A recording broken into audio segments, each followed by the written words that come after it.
Hey everyone, let's jump right into your ACCA BT governance blueprint. Think of this as your quick go-to explainer where we're going to map out the absolute ultimate blueprint for a healthy, well-governed corporate ecosystem. Now, you might be wondering what exactly makes a company truly well-governed, and more importantly for us, exam ready. Look, a successful business doesn't just run on magic, right? It relies on this highly precise ecosystem of ethics, strict controls, and independent oversight to keep fraud out and keep stakeholders happy. So, it all starts right at the foundation, which is corporate social responsibility, or CSR.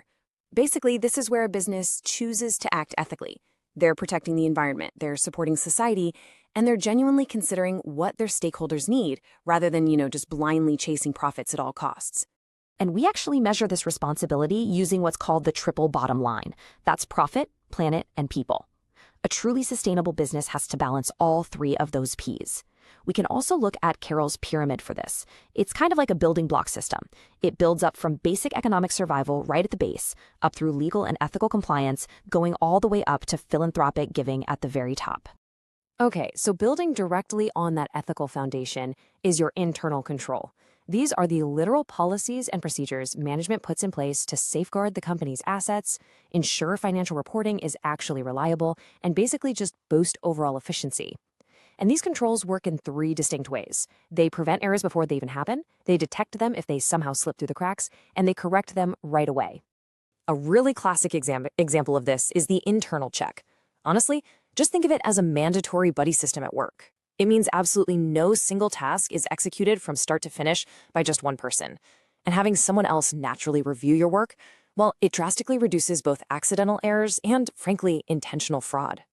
Right, now for the ultimate inspector showdown. Internal versus external auditors. This is a huge one for the exam. Internal auditors evaluate our internal controls and operational risks from the inside. External auditors, on the other hand, are completely independent. They are legally required to examine the financials to give shareholders an objective, totally true and fair view. And overseeing this entire ecosystem are our top governance roles. You've got the audit committee, which is made up of independent directors overseeing the whole audit process.